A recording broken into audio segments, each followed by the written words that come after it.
I'm Margot Politis. Welcome to Study English IELTS Preparation.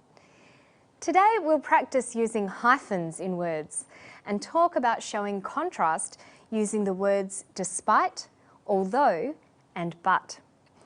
But first we visit Outback, Australia and an isolated place called Maree. We'll see how the popularity of four-wheel drive cars has meant that a lot more people are travelling through the Outback. And now they're even building luxury accommodation there. 685 kilometres north of Adelaide on the Oodnadatta track is Maree. When the Old Ghan Railway closed in the 1980s, it just about vanished off the map. But despite the isolation and the population dwindling to just 80, an out-of-towner is now making $1 million investment. Condition, I think it'll be in demand. Robin Taylor bought the 120-year-old pub 3 years ago and is about to build a 2-storey guest house next door. As well as a huge function room, it will have 14 luxury ensuite apartments and is costing $1.5 million. If you say it quickly, it's not too bad. The driving force behind the boom is four-wheel drives. Sometimes we join two or more words together to function as a single word or concept. We call these compound words. An example is father-in-law. Compound words can function as nouns, like father-in-law, or they can be adjectives. Here's a clip about the isolated town Maree. See if you can spot the compound words. But despite the isolation and the population dwindling to just 80, an out-of-towner is now making $1 million investment.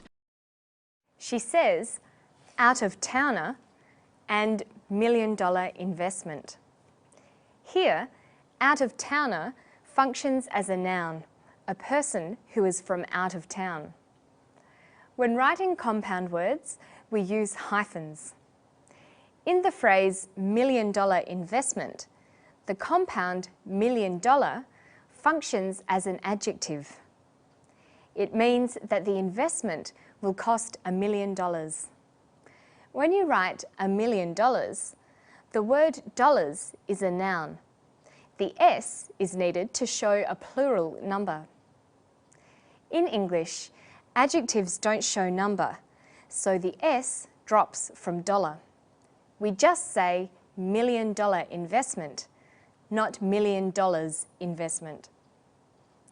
When the phrase $1 million becomes an adjective, it needs to have a hyphen added. $1 million, $1 million investment. $1 million with a hyphen is a compound word. Let's listen for another example. Robin Taylor bought the 120-year-old pub 3 years ago and is about to build a 2-storey guest house next door. She talks about the 120-year-old pub. The pub is 120 years old. Notice that the phrase doesn't use hyphens and years has an S. But when we turn it into a phrase, it becomes a 120-year-old pub with hyphens and with the S gone. She also refers to a 2-storey guest house. The guest house has 2 stories. It's a 2-storey guest house. Let's listen to a description of the guest house.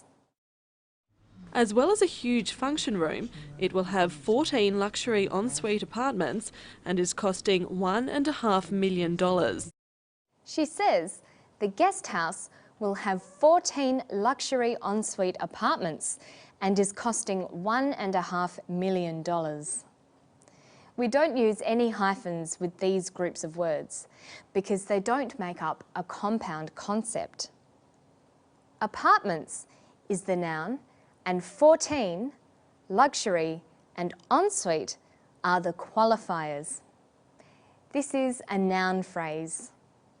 We could rewrite this information to use hyphens. We could form a single concept from $1.5 million. The guest house will have 14 luxury $1.5 million ensuite apartments. Then the physical description would be a single concept. We would join $1.5 million with hyphens. It's important to remember that compound adjectives, like all adjectives, cannot have a plural form. This is important when describing complex data, like in Task 1 of the IELTS writing test. The town in today's story is called Maree.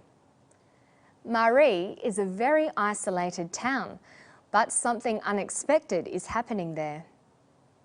Although the town is very small and far from the city, someone is prepared to invest a lot of money there.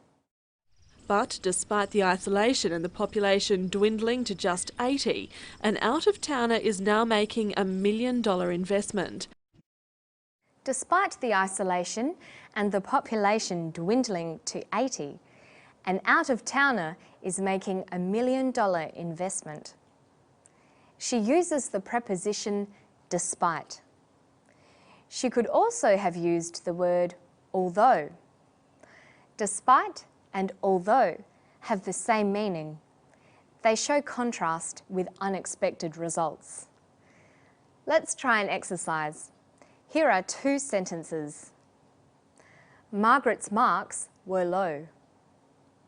She managed to get into law school. How would you join these sentences together using but, despite, or although? Let's start with but. Margaret's marks were low, but she managed to get into law school. Now let's use although. Although Margaret's marks were low, she managed to get into law school. We can also join the sentences using despite. Despite having low marks, Margaret managed to get into law school. Despite can be followed by a noun. We can say, despite the isolation, or despite the fact I had a cold. Or it can be followed by a verb. When it's followed by a verb, we use the participle form. For example, despite being isolated, or despite having a cold. Let's finish with one final exercise. Take a look at these two sentences. There was noise outside all night. I managed to sleep. How would you join them using the word but? There was noise outside all night, but I managed to sleep. Now look at the two sentences again. How would you join them using although? Although there was noise outside all night, I managed to sleep. And finally, how would you join these two sentences using despite? Despite the noise outside all night, I managed to sleep. Using the words despite and although effectively will help improve your spoken and written English. And that's all for Study English today. Let's have a look back at the things we've talked about. First, we looked at using hyphens to create compound words. Then we looked at using but, although, and despite to join sentences. And despite the fact that Study English has finished for today, you can continue to practice your English skills. Just visit our website for more information and IELTS tips. I'll see you next time. Bye-bye.